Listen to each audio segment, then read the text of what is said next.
today is going to prepare you to lead in the world of tomorrow. That is certainly true for the MBA students at Columbia Business School, where theory meets practice. You've got extraordinary access to industry leaders and, of course, world-class faculty. It's now Manhattanville within Manhattan, within New York, and the heart of business.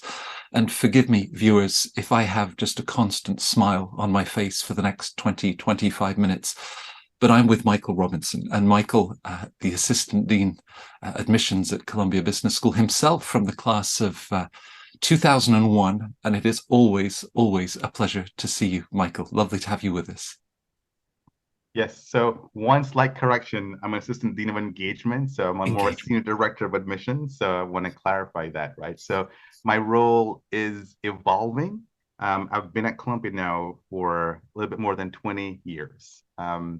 And in that time, driving diversity, equity, and inclusion in admissions at Columbia. And I still will do that. But what we're trying to do now is, since I have 2 decades of relationships, still have me do admissions work, but also more engagement with current students, and also like engagement with the alumni, and try to kind of like just find synergies and more connecting of the dots to lead to better outcomes.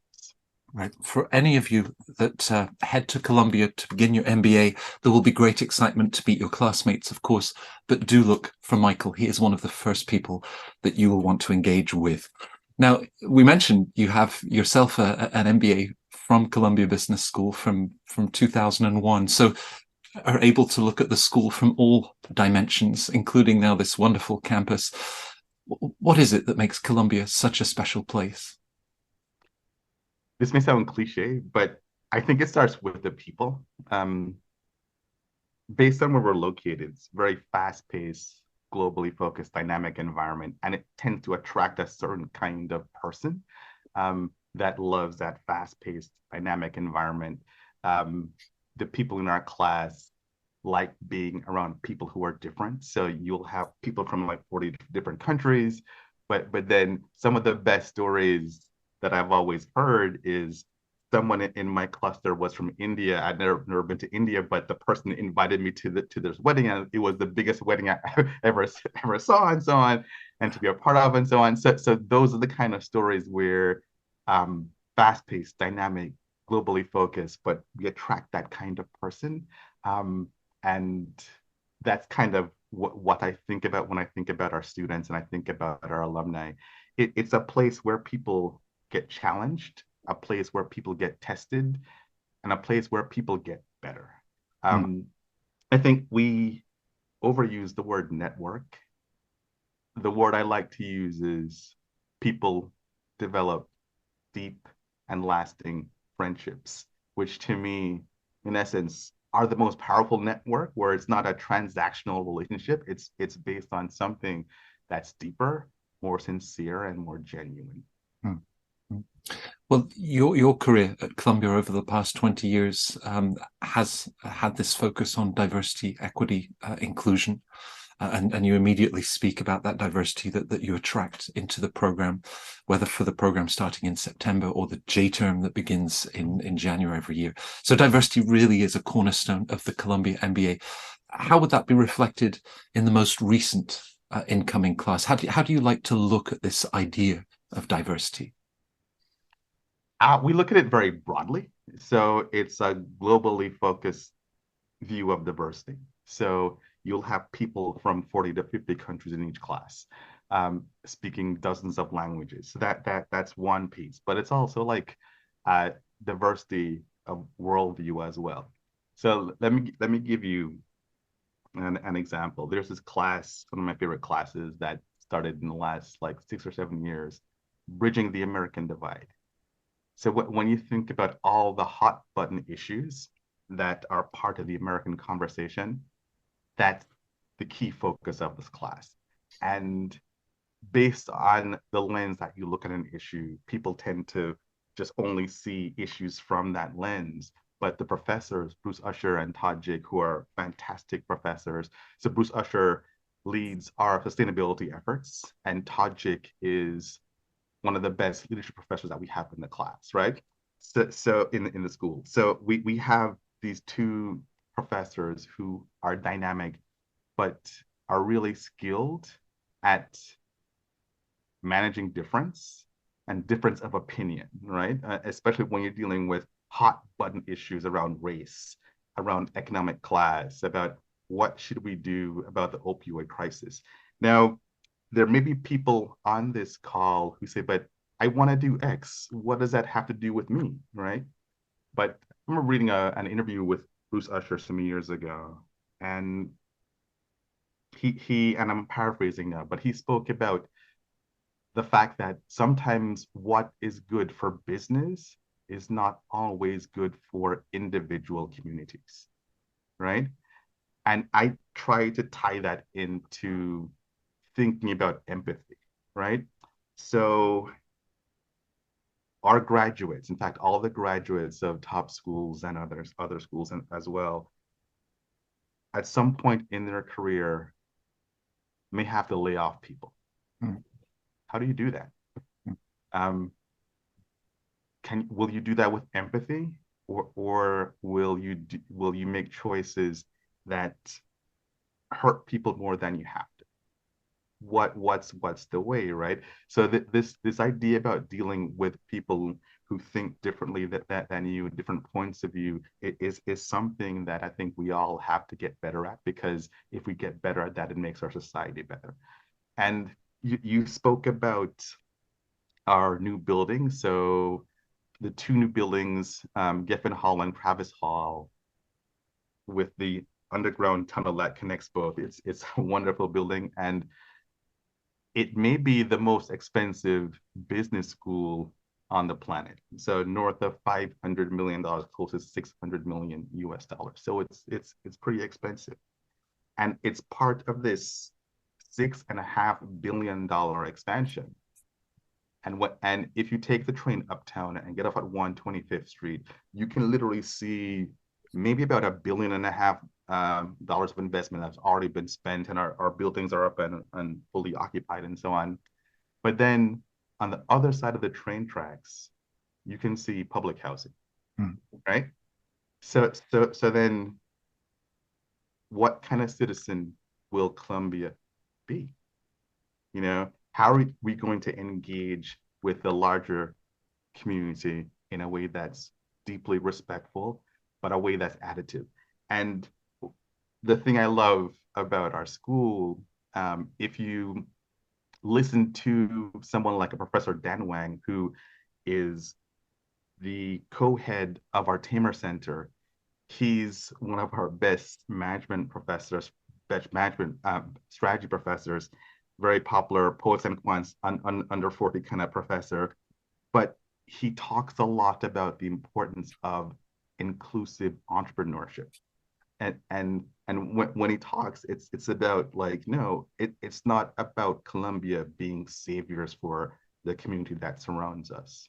It's about how do we partner and how do we learn from the people who are around us, right? So going back to what I said before, when you think about the people who graduate from the top schools, right? Where do you put that factory? Who do you lay off and how, right? Mm. So these are questions that, no matter if you work for a tech company or not, like these are important choices. So the way you lead is important, so will you be empathetic? Will you be inclusive? Will you be able to listen to people who are different from you and so on, and learn from everyone as well? I think those things are key. With classes that are so relevant, so thought-provoking, as we look at business and society together, not in isolation. Are you ever inclined? Right now, you have a very sharp shirt and jacket, but to swap those for your student T-shirt all over again, and sort of just sneak into the class and enjoy this, vibrant discussion that takes place. Well, a lot of times I'm wearing a sweater, right? So I'm a sweater guy, but I don't sneak into classes. I walk into classes, right? So one of the things about our admissions team is that we often just sit in on lectures, right? Because you have this tremendous reservoir of intellectual capital that surrounds us, and is a part of what we do. So you learn by listening, right? So we have this professor, Dan Guetta, who is kind of like our Python guy, but digital transformation and so on, knows everything you would want to know about AI. And his introductory class on like, well, what is Chat GTP, right? What is AI? Like what do they mean by doing this, right? And he's a fantastic professor, but he's another person who I think like you has I think he's French, but lived in the UK for a long time, and one of the most engaging professors that you would ever have. But the thing I love about him, right, is that going back to what I said about the spirit of inclusion, it's like who wrote the first piece of software? And you think, God, well, actually, no, he would talk about Ada Lovelace, right? So the first piece of software was written by a woman, right?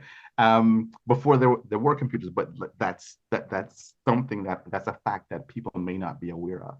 And then in the end, right, when people are talking about algorithms, he talks about the dangers of AI, right? Where it tends to reflect the world that is, not the world that we want to see. So when it comes to things about sexism and misogyny or racism and so on, it picks up that and sometimes can spit out responses that could be harmful, right? So one of the things that he stresses is that as you use these tools, always remember to be careful and think about some of the issues that we need to think about if we're going to be responsible leaders, right? So I think that our team, by listening to the research being put out by the cutting edge professors, I think makes us better at communicating that information to the people who are applying to school. The other thing I would say, and our dean is saying this all the time, is that 40% of the electives that we have now at Columbia did not exist 5 years ago. So the school is constantly evolving, but the pace of that evolution is just increasing. So it's really exciting, and it keeps me young, It keeps me young, even though my knees hurt all the time. But I'm just saying that, like, I'm young in spirit and heart. Yeah, you also raised the interesting point of an individual so influential in the development of computer science, where Cambridge University said, you can't study here, you're a woman. And she had to head to the US. And of course, that's reflected in the sort of gender balance that we now see in the Columbia classroom. With those, replacing the sense of network with deep, lasting friendships, as you describe them, this incredibly supportive, collaborative community. How does that impact not just on the professional growth, but on the personal growth of this cohort as they go through 2 intensive years together? What impact does it have on the student experience? Well, I think it has a positive impact. Now, one of the things I will say to kind of kick off with is that, like, we look for that and recruit for that, right? So you're looking for demonstrated evidence of a person's DNA being that of a person who will do what they need to do to support a larger whole instead of just a sole individual goal, right? And one of the things that I always tell people is that, and I've seen it happen far too often, unfortunately, and when it happens, that person literally gets shut down, where they are very gracious and friendly to someone that they think could be helpful to them. But if they think that person is just a front desk staff, like, they would be rude, right? And if we see that in the process, we shut that person down, right? Because that will be the way that they behave in a classroom. And if we see evidence of that before we make a decision, it will have a negative impact on that decision. So I Right. kind of want to make that clear. So we're looking for people, right? Um, often people who played sports, played on athletic teams and so on, they kind of get this almost intuitively and so on. But then there are other ways for the non-athletes, whereas like how did you contribute something of value to that team, right? Um, did you make the people around you better, right? Did you help a new staffers onboarding so they were able to get up to speed relatively quickly and so on? People who have a history of kind of going above and beyond um, what is the norm, right? So Right. so so to me, when you're admitting people who on average are between 27 and 28, lots of times by that age, the value system is kind of formed, right? So it's hard to make just 180 kind of switches and so on. So it's more like you're looking for evidence, like based on what they've done before, will they keep on doing that? Is that part of their coordinating? So then you'll see that reflected in the way they work on teams, the way that people support each other and so on. And that's how you kind of build community. And then let me be clear, if you have a class of 650 people, there are always going to be a handful of people where we may have missed, Mm. right? But then if the larger culture is strong, collaborative, and supportive, um, the rest of the folks in a cluster can help round out the rougher issues that someone else may have. Yeah. So the last thing I'll say on this is that I'm not saying we don't want conflict. Conflict is good, right? Um, there's a professor from another school that I still read his books on, like Adam Grant, and he talks a lot about task conflict versus personal conflict, Mm. right? So if the conflict is built around what we're trying to do, then it's okay to disagree with vigor, right? So that's a key thing. But once you start to personalize it and start the ad hominem attacks on someone and so on, where like I think you're a drug because you just, it's like that's not helpful, right? So you need people to know the difference between those two things. Where we're not trying to do this kumbaya type thing where everyone will agree all the time. That's not the goal of having a class that's diverse, Yeah. and diverse in viewpoint and so on. You want people to feel that they have the agency to speak up um, when their point of view is very different than the prevailing viewpoint in that class. Because when you have that, that's when the real learning takes place.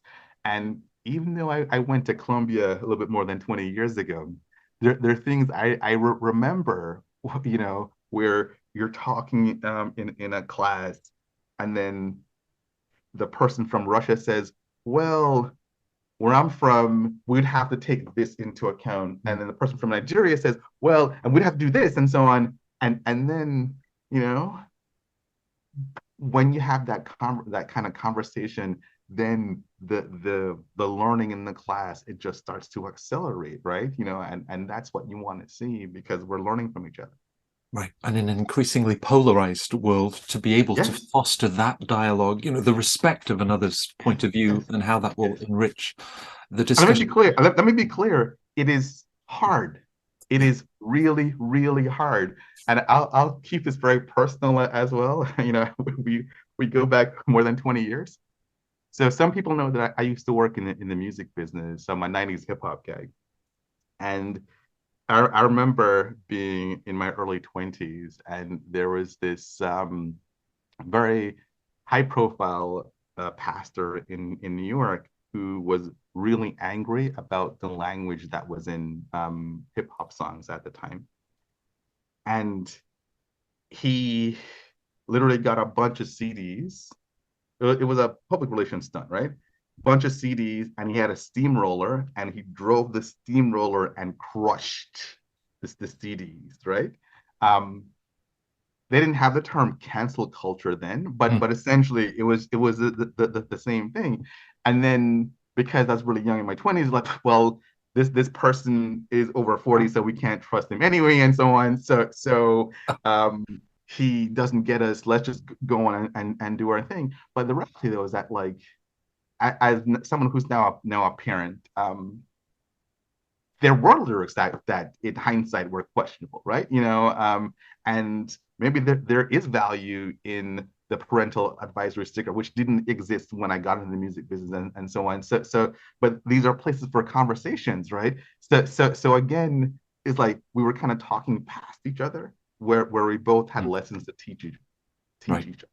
And we didn't speak about cancel culture then, but when I hear people argue and they say, well, because of my identity, I am the best subject matter expert on this thing. And my response is different.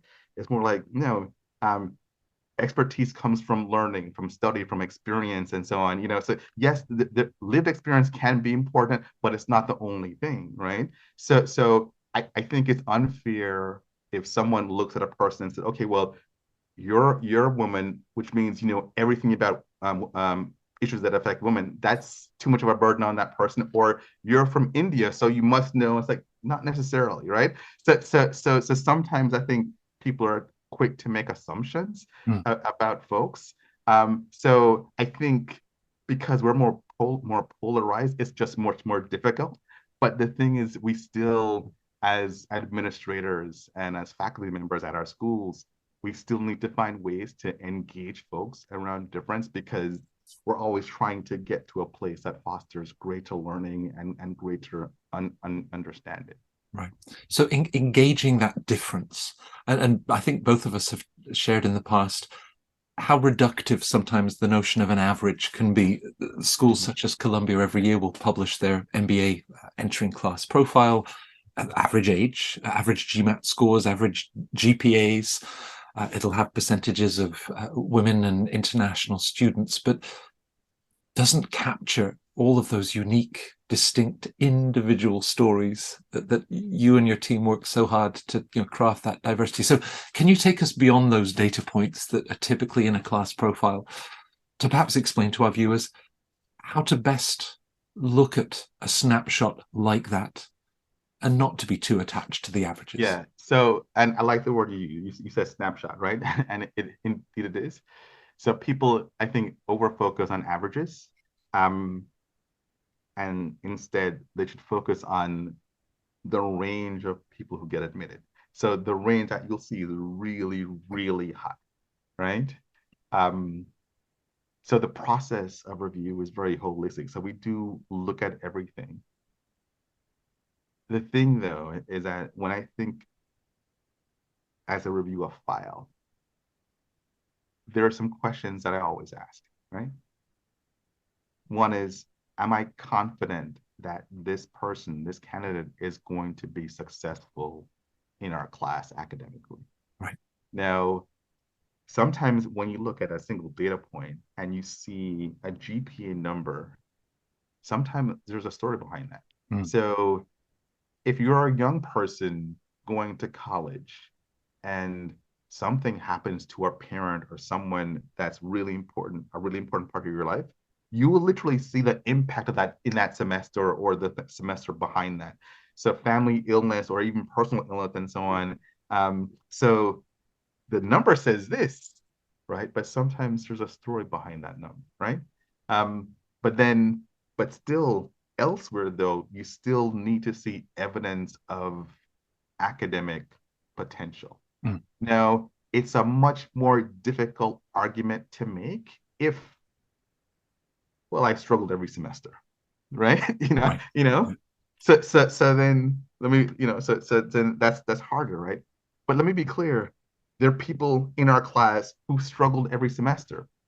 And I'll case in point, Robert Refkin, who is one of our most high-profile alums, took a company from business plan to Fortune 500 status in 10 years.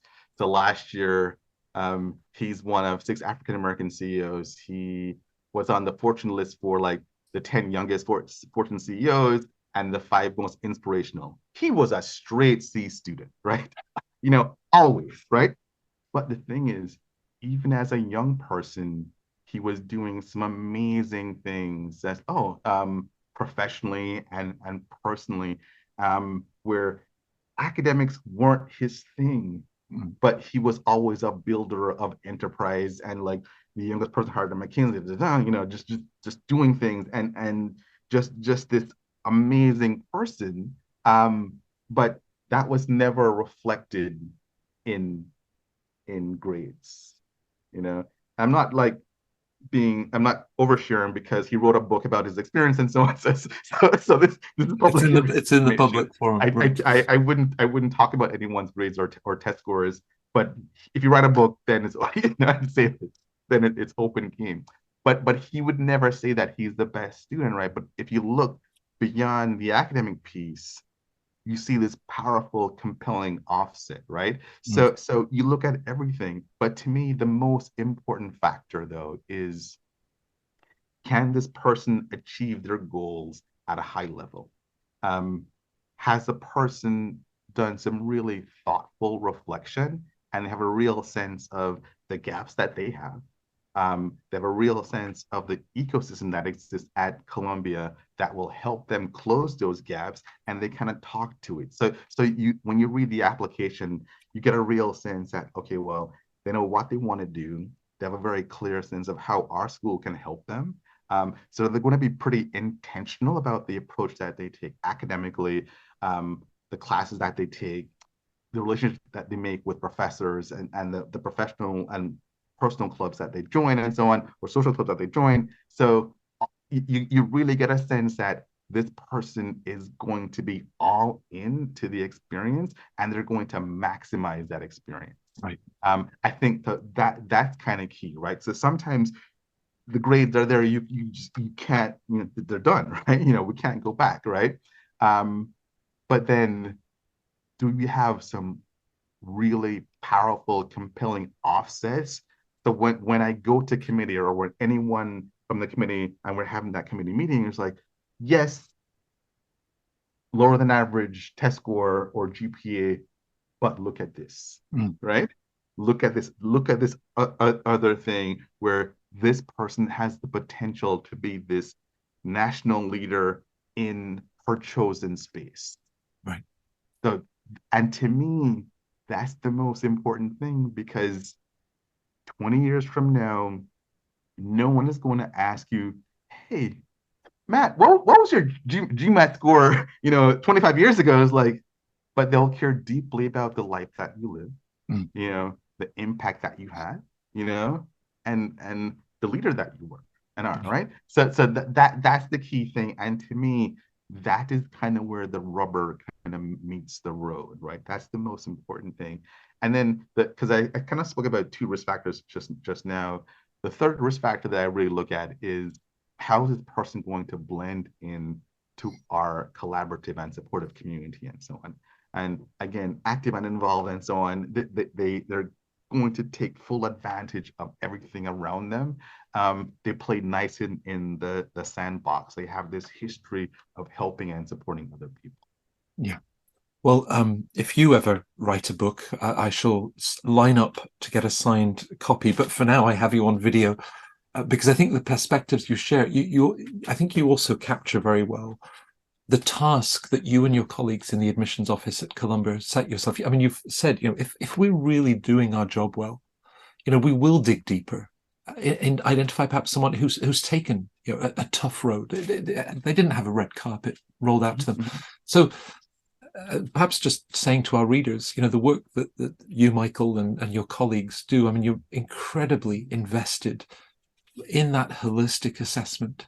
But I think, to be able to capture beyond test scores, GPA, those sort of characteristics that emerge. You have a tough job. It must be at the same time incredibly rewarding.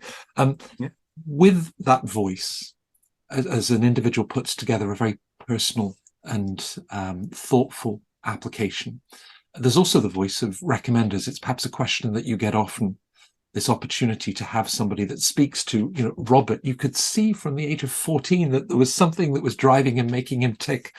And of course, we've seen it in his subsequent career.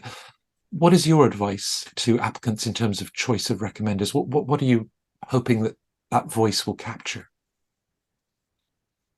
Well, the most helpful recommenders know the applicant, know the candidate. I'd say the most common mistake that I see with recommenders is that the candidate or applicant seeks out the most powerful person that they know. And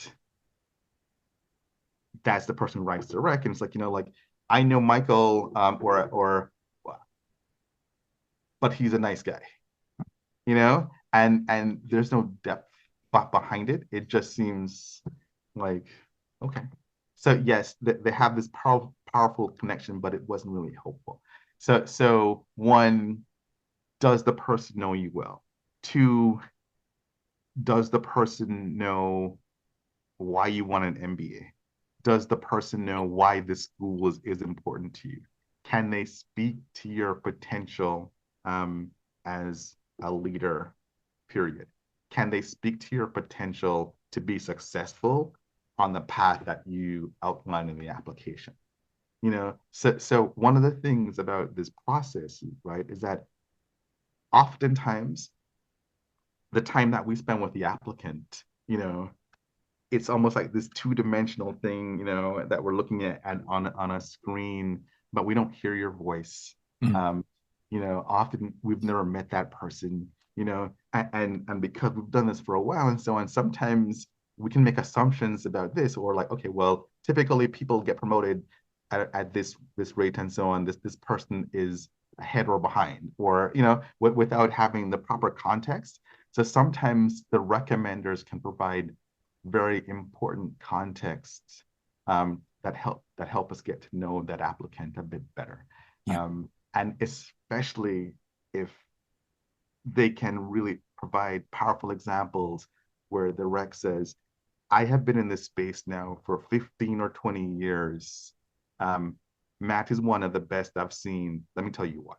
Right? And that kind of thing, where a specific narrative, specific examples, where like, this is why I believe this person is going to be really successful. And providing real examples as opposed to just a great guy or great girl. Yeah. Right? Yeah. That's the real. Yeah, really bringing it to life for you with the sort of insights that they can then capture. Now, Columbia is distinct among the M7 schools to offer what you describe as early decision.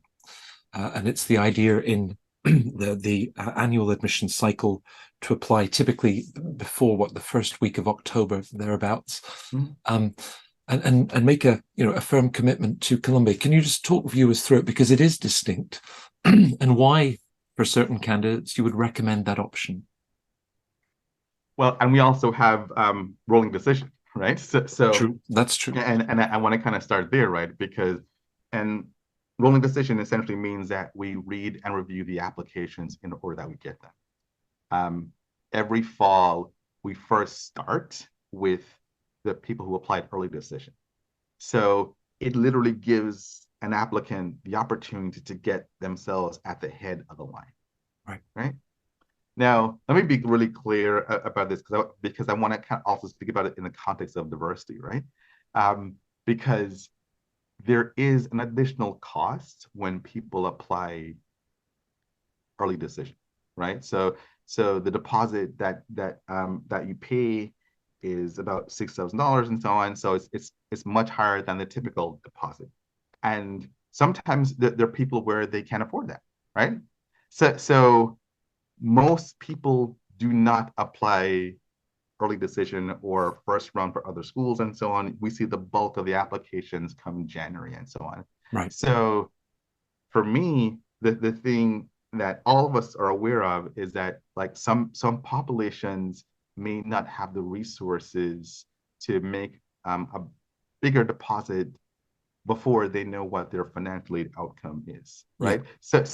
So yes, there's an opportunity, but you also have to be mindful of the fact that not everyone can take advantage of that. So you have to have some balance, which kind of goes back to where I started. We're like, okay, well, you always need to have empathy in your process as well, right? Where like not everyone can do this, right? So are you making sure that you're providing space and opportunity for those who may not have the financial resources to do that, right?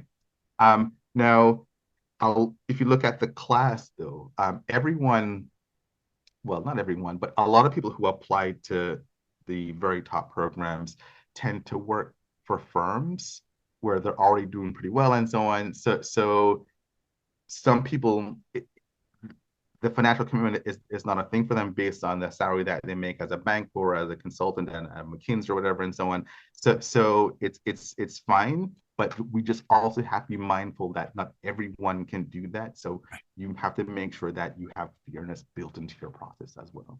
Yeah. Yeah, no, it's great to make that clear.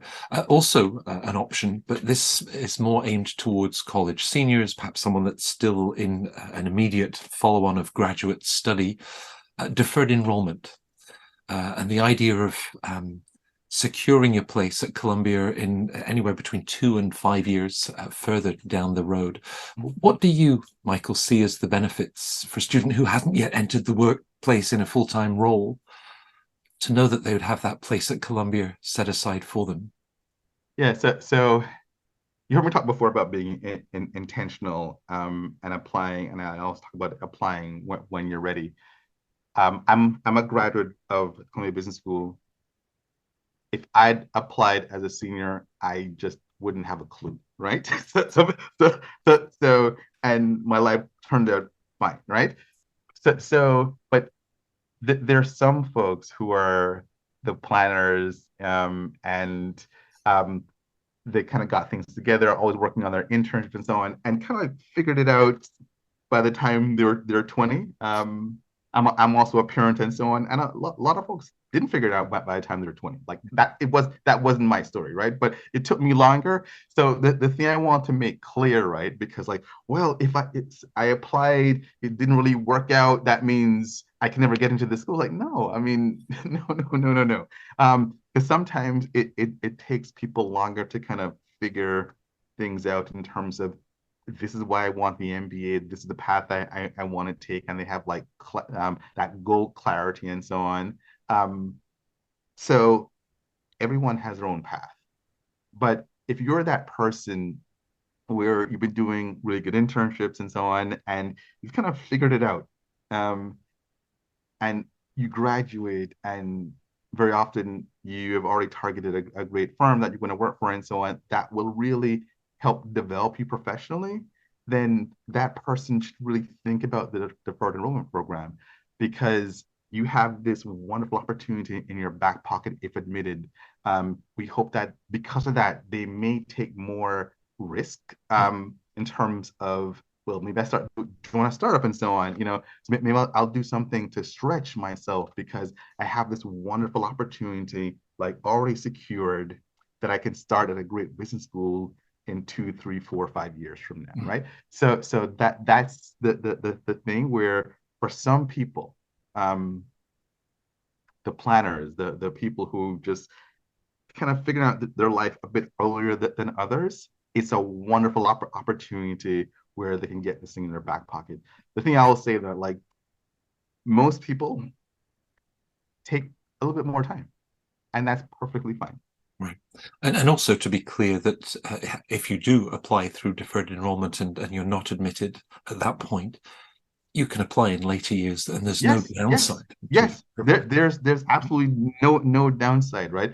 Because often if that same person looks back at, okay, well, this is the way I thought at 20 or 21, but then then they're 25 and they're looking back, well, I just wasn't ready.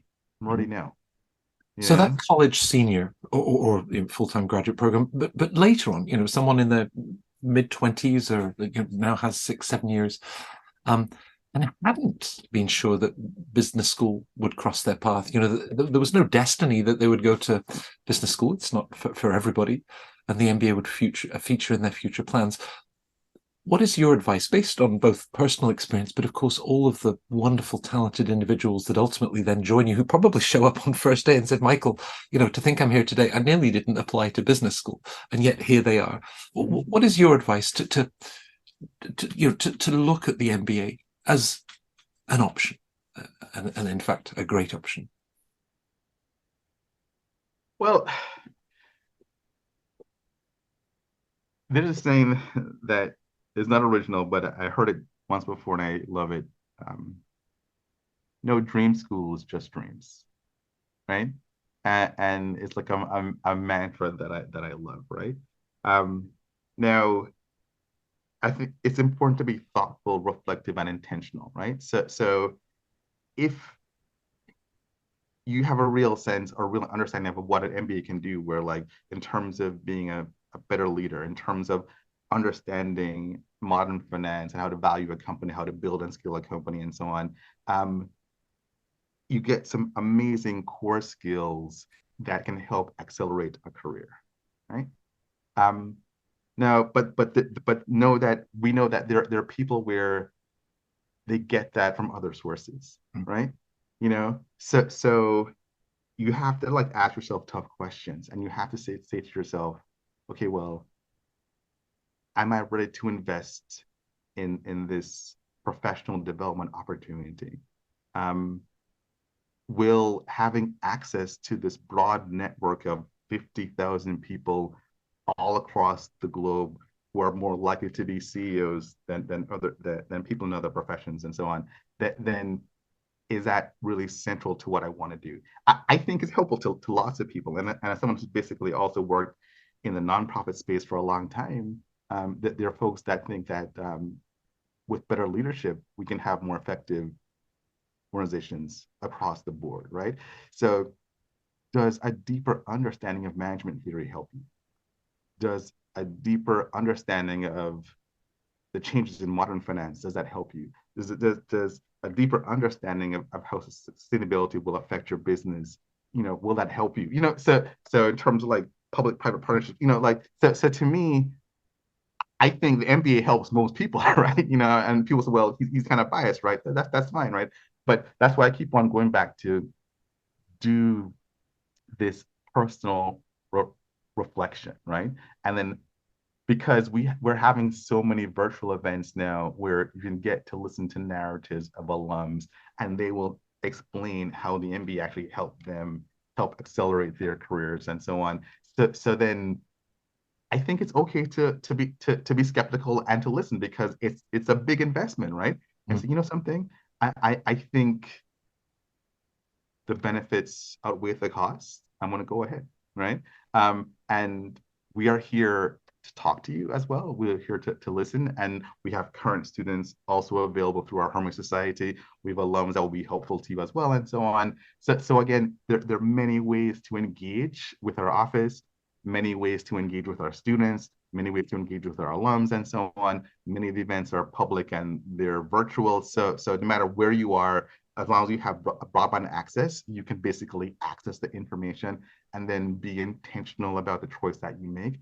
But then when you start, be all in and be enthusiastic about the experience and really maximize the experience. Right. You mentioned alums that would talk about an acceleration for their career. Now, if I was sitting down enjoying lunch with Columbia MBA students or those recent graduates and asked them to share about their experience, what was memorable, what was unexpected, but on this personal and professional journey that they've taken, what are one or two of the other comments that they might share that you often hear beyond that career acceleration? Because it's also so distinctly personal, self-confidence, areas like this. Well, the biggest thing they say is that like the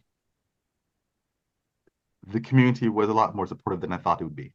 Because sometimes, especially if you're not from New York City, it's like New York City has this rep of being, like a tough, sharp elbowed kind of place and so on. So some people, if not from here, like, whoa, It's like, wow, it was a much friendlier place than I expected.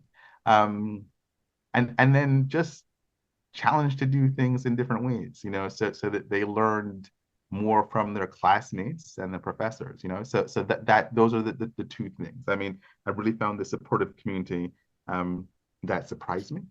It was stronger than I thought it would be, and then two, I grew as a person, not only as a professional. Right. Well, my admiration for the Columbia MBA admissions team goes back over 2 decades, as I think of Amanda, as I think of Linda Meehan and others. And it starts with a very simple idea that back in, what was it, 1998, 99, they offered you a place. They saw an individual with your values, with your potential to lead. And I would have loved to share that MBA classroom with you. I'm just grateful that we have Thank you. such a lovely friendship together.